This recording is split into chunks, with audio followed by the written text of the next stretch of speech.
Hello guys, welcome to my channel Maths Radiation. Hello guys, आज की video में हम स्टार्ट करने वाले हैं क्वेश्चन नंबर 6 मिसलेनियस एक्सरसाइज का। तो क्वेश्चन कुछ ऐसा है कि give example of two function f जहाँ पे डिफाइन है एन से जेड में एंड जी जहाँ से डिफाइन है जेड से जेड में। ऐसे दो फंक्शन का एग्जांपल देना है such that g O F is injective but g is not injective. Injective तक का मतलब क्या होता है इंजेक्टिव का, कि वो 1 1 है, बराबर। तो एग्जाम्पल क्या देना है, देखो एक तो एफ और जी का एग्जाम्पल देना है ऐसे कि जी ओ एफ जो है ना वो इंजेक्टिव होना चाहिए बट जी इंजेक्टिव नहीं होना चाहिए। कोई बात नहीं, तो पहले देखो एफ ले लेते हैं हम। एफ को मैंने क्या लिया, एफ ऑफ एक्स लिया है एंड जी को क्या लिया है, mod x. G of x को क्या लिया है, मोड एक्स। सो क्वेश्चन आपको होगा कि यही एग्जाम्पल क्यों लिए। तो पहली चीज़ तो ये कि इंजेक्टिव एग्जाम्पल अगर मुझे देना है तो जी तो इंजेक्टिव नहीं लेना है, मतलब राइट, जी इंजेक्टिव नहीं लेना है। और एफ को क्या लेना है, इंजेक्टिव लेना है। वो नहीं बताया है बट मैं एफ को इंजेक्टिव ले रहा हूँ और जी को नॉट इंजेक्टिव ले रहा है। तो नॉट इंजेक्टिव के लिए बेस्ट एग्जांपल क्या हो जाएगा, मोड वाला, है ना। क्योंकि जी ऑफ -1 भी 1 मिलेगा, जी ऑफ 1 भी 1 मिलेगा। मोड में तो दोनों वैल्यू सेम ही होगी। सो जी इज़ नॉट इंजेक्टिव। क्लियर। अब जी ओ एफ वैसा दिखाना है हमें कि वो इंजेक्टिव हो, तो उसके लिए जी ओ एफ को आप ध्यान से देखो। जी ओ एफ में पहले कौन सा परफॉर्म होगा, एफ, एंड बाद में कौन सा परफॉर्म होगा, जी। तो अब देखो अब क्या करना वाला हो, हम जी ऑफ एक्स फाइन कर लेते हैं अब। तो वो क्या हो जाता है, देखो जी G O F is equal to, वो कहाँ से कहाँ डिफाइन हो जाएगा, एन से जेड, जेड में कैसे। तो आपको पता है कि पहले कौन परफॉर्म होगा, एफ। तो देखो एफ कहाँ से कहाँ है, एन से जेड में है, मतलब ये एन से वैल्यू लेगा और जेड में आउटपुट देगा। फिर कौन परफॉर्म होगा, जी। तो जी जेड से वैल्यू लेगा एंड जेड से जेड में आउटपुट देगा। तो हमारा जो जी ओ एफ है फाइनली एन से जेड में डिफाइन हो जाएगा। Clear. Is defined as ji O f of x is equal to ji of F of x is equal to ji of x is equal to mod x. ये कैसे हुआ, तो ये F of x की value मैंने क्या लगाई, F of x क्या है अपना एक्स, तो ये एफ ऑफ एक्स की जगह पे एक्स लगाया, तो जी ऑफ एक्स की वैल्यू लगानी है हमें, तो वो मोड एक्स है, right. So g O f of x is equal to mod x मिला है। सो देखो x y belongs to n, अब इसको इंजेक्टिव प्रूव भी तो करना है, तो वो प्रूव करने के लिए देख लेते हैं हम यहाँ पे, x and y belongs to n such that g O f of x is equal to g O f of y. तो ये इसको mod x is equal to mod y लिख सकते हैं। तो यहाँ से तो दो पॉसिबिलिटी हो सकती है ना, प्लस और minus x is equal two plus और माइनस वाई। Yes, okay. या तो हम x is equal two plus और माइनस वाई ऐसे भी बोल सकते हैं, बट वो केस यहाँ पे नहीं बनेगा। क्यों, क्योंकि x एंड y आपका कहाँ से लेना है, आपको n में से। तो n में से तो ऑलवेज वैल्यू हमारी पॉजिटिव आएगी। So therefore x is equal to y and therefore g of is injective, जबकि g is not injective, right. Next question है क्वेश्चन नंबर 8। अब ये क्वेश्चन देख के थोड़ा कंफ्यूजिंग लगेगा बट बहुत ही सिंपल सा क्वेश्चन है। देखो मैं पढ़ता हूँ। Given a non empty set x, consider p of x which is the set of all the subset of x, define the relation r in p of x as follows करके लिखा है कि for all for subset of a and b in p of x a relation b if and only if a is subset of b is R an equivalence relation on P of x, justify our answer। तो question देख के तो ऐसा लग रहा है कि ये कुछ समझ में नहीं आने वाला, तो पहले मैं दिखा देता हूँ आपको क्वेश्चन ने बोला क्या है। पहली चीज़ कि P of x दिया है। P of x क्या दिखा रहा है, कोई एक सेट है, उसके सारे सबसेट का सेट है, मतलब कि ऑल द सबसेट्स और उसका set, that is P of x। दूसरी लैंग्वेज में हम उसको क्या बोल सकते हैं, पावर सेट भी बोल सकते हैं। Clear, okay. फिर रिलेशन डिफाइन किया है कि रिलेशन आर क्या है, कि वहाँ पे ए और बी आपको लेना है। कैसे, जैसे ए जो है ना वो बी का क्या होना चाहिए, सबसेट। अब ए एंड बी कहाँ से लोगे आप, पावर सेट में से। पावर सेट में लेंगे तो ए एंड बी एलिमेंट नहीं होंगे, वो सेट होंगे। क्यों, क्योंकि पावर सेट के अंदर सिर्फ क्या होता है, पावर सेट के अंदर कि सबसेट के सेट, सबसेट का सेट बना होता है, तो सारे सेट्स के फॉर्म में होंगे, राइट। तो यहाँ पे ए एंड बी को आपको लेना है एलिमेंट को, ऐसी पेयर्स बनानी है कि जब ए जो है वो बी का सबसेट हो, राइट। और इसको प्रूव करना है कि ये इक्विवेलेंस है कि नहीं, और जस्टिफाई भी करना है। तो इक्विवेलेंस कब प्रूव कर सकेंगे, अगर उसकी रिफ्लेक्सिविटी, सिमेट्रिविटी एंड ट्रांजिटिविटी हम चेक कर पाए। तो देखो रिफ्लेक्सिविटी हम चेक करने जाए तो वो तो बहुत ही आसान हो जाएगा, क्योंकि एक्स रिलेशन एक्स या तो ए रिलेशन ए, ये ट्रू हो जाएगा। क्यों, क्योंकि a is subset of a and x is subset of x। मैंने यहाँ पे दो एग्जांपल दिया है, x के लिए भी और a के लिए, मतलब कोई भी सेट होगा वो खुद का तो सबसेट होगा ही, तो ये ट्रू हो जाएगा। बस आपको ये कंडीशन एक प्रूव करनी है, तभी आपका वो रिलेशन जो है रिफ्लेक्सिव, सिमेट्रिक या तो ट्रांजिटिव हम चेक कर पाएंगे। देखो सिमेट्रिविटी के लिए देख लो कि अगर a रिलेशन b की बात है, a रिलेशन b ऐसा है, तो मतलब इसका मतलब क्या हुआ कि a is subset of b।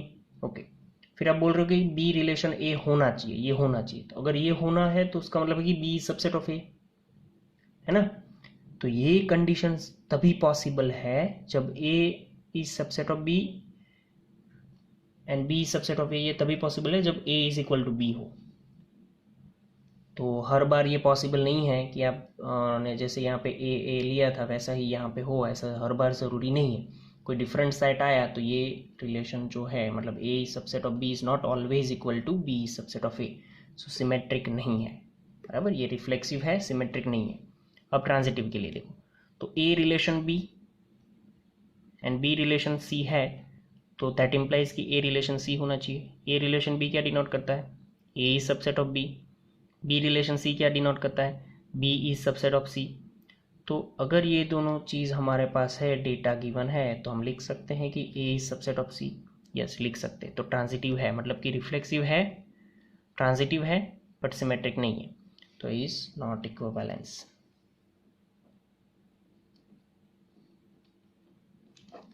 Right. So next question है question number 9। Given a non empty set x, consider the binary operation star. कहाँ से डिफाइन है, p of x cross p of x से p ऑफ x में, given by a operation b is equal to a intersection b for all the values of a and b in p of x, where p of x is the power set of x. Show that x is the identity element for this operation and x is the only invertible element in the p of x with respect to operation star. Okay, question सिर्फ पढ़ने में थोड़ा ऐसा confusing लग रहा है, वैसे है नहीं कुछ क्वेश्चन में, राइट। देखो एक x करके कोई सेट दिया है, हम सॉल्यूशन की स्टार्ट करें तो x करके कोई सेट दिया है और उसका एक पावर सेट दिया है। पावर सेट में आपको पता है कि एक तो फाई आएगा और एक तो सेट इटसेल्फ आएगा, और बाकी जितने भी सबसेट होंगे वो सबसेट आएंगे, राइट। तो इतनी चीज़ हमें पता है कि x आएगा एक, मतलब सेट इटसेल्फ आएगा एंड फाई आएगा, बाकी सारे जो है वो उनके सबसेट आएंगे, तो वो क्या है उसमें हम नहीं जाते अभी। क्लियर। ओके, तो उनका सब जो सेट बनेगा उसको हम पावर सेट ऑफ x बोलेंगे, राइट। ऑपरेशन हमारा डिफाइन है कि a ऑपरेशन b कैसे लिखेंगे हम, a intersection b for all the values of a and b belongs to power set of x।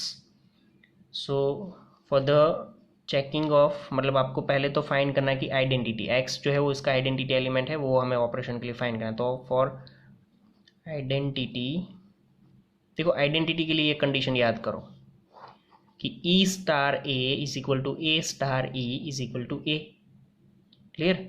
अब ये हमें करेक्ट करना है, तो देखो अगर मैं e स्टार a की बात करूं, मतलब अगर ये कंडीशन फुलफिल हो रही है तो क्या हो जाएगा, मेरा e जो है उसको मैं क्या बोलूँगा, आइडेंटिटी। तो मतलब कि e जो है वो ऐसा कोई यूनिक मुझे एलिमेंट ढूंढना है, तो e स्टार a को क्या लिखूंगा, e is a subset intersection of a, e intersection a लिखेंगे, तो उसका आंसर हमें a मिलना चाहिए। अगर ये ऐसा a हमें चाहिए तो एक एग्जांपल लेके चल रहे हैं कि मान लो कि x करके कोई एलिमेंट है आपके पास, और सॉरी सेट है 1 2 3, तो उसका जो पावर सेट होगा उसमें मैंने जैसे यहाँ पे बताया वैसे एक तो फाई आएगा और दूसरा क्या आएगा, वो सेट सेल्फ आएगा, और बाकी के सारे सबसेट जो है वो इससे छोटे आएंगे, मतलब ये तो सेट सेल्फ हो गया, है ना। तो अब किसी भी सेट का वो सेट के साथ इंटरसेक्शन करो और आंसर आपको वही सेट इटसेल्फ चाहिए, तो वो तभी पॉसिबल है जब आप जो इंटरसेक्शन कर रहे हो वो सेट क्या होना चाहिए आपका, यहाँ पे होना चाहिए वो सेट इटसेल्फ होना चाहिए। बात समझ में आई ही नहीं आई, देखो मैं फिर से दिखा रहा हूँ कि यहाँ पे e इंटरसेक्शन a का आंसर a चाहिए, तो इसका आंसर a तभी आएगा जब a जो है ना वो e से छोटा हो, मतलब a is subset of e हो। पता चल रही है बात। तो वही मैंने बोला कि अगर आप यहाँ पे इसका इन दोनों का इंटरसेक्शन, मतलब x इंटरसेक्शन a, इसका आंसर a चाहिए, यहाँ पे जो भी कुछ लिखना है, मैं ई जो रखना है ना, उसका आंसर अगर ए चाहिए तो आपको यहाँ पे यूनिवर्सल सेट रखना पड़ेगा। यूनिवर्सल सेट मतलब सेट इटसेल्फ मतलब अपना कौन है, एक्स। तो एक्स इंटरसेक्शन ए का आंसर भी ए मिलेगा एंड ए इंटरसेक्शन एक्स का आंसर भी आपको ए ही मिलेगा। क्यों ऐसा मिलेगा? क्योंकि एक्स जो है वो बड़ा सेट है और ए जो है वो आपका कोई छोटा सेट होगा, जो भी हो, मतलब इसमें से सबसेट में से कोई भी एक हो सकता है। तो उसका आंसर आपको हर बार वही चाहिए, तो इंटरसेक्शन है तो यहाँ पे तो आपको एक्स ही लगाना पड़ेगा। So that's why e in star A is equal to a star e is equal to a is only possible for e is equal to x. मतलब ई की जगह पे जब एक्स होगा तभी ये पॉसिबल है।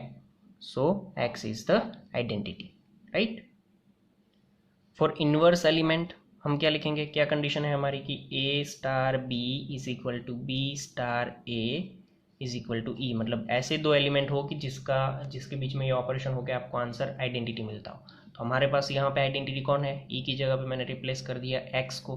तो ऐसे कौन से दो एलिमेंट है कि जिसका बीच में ऑपरेशन होकर मुझे एक्स आंसर मिले? तो ऑपरेशन लिख लेते हैं कि b intersection a and a intersection b, दोनों का आंसर मुझे एक्स चाहिए मुझे।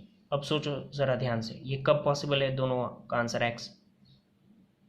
ये तभी पॉसिबल है जब एक्स ए और बी की वैल्यू क्या हो, एक्स, वरना तो ये नहीं आएगा। ऐसा समझ में आ रही?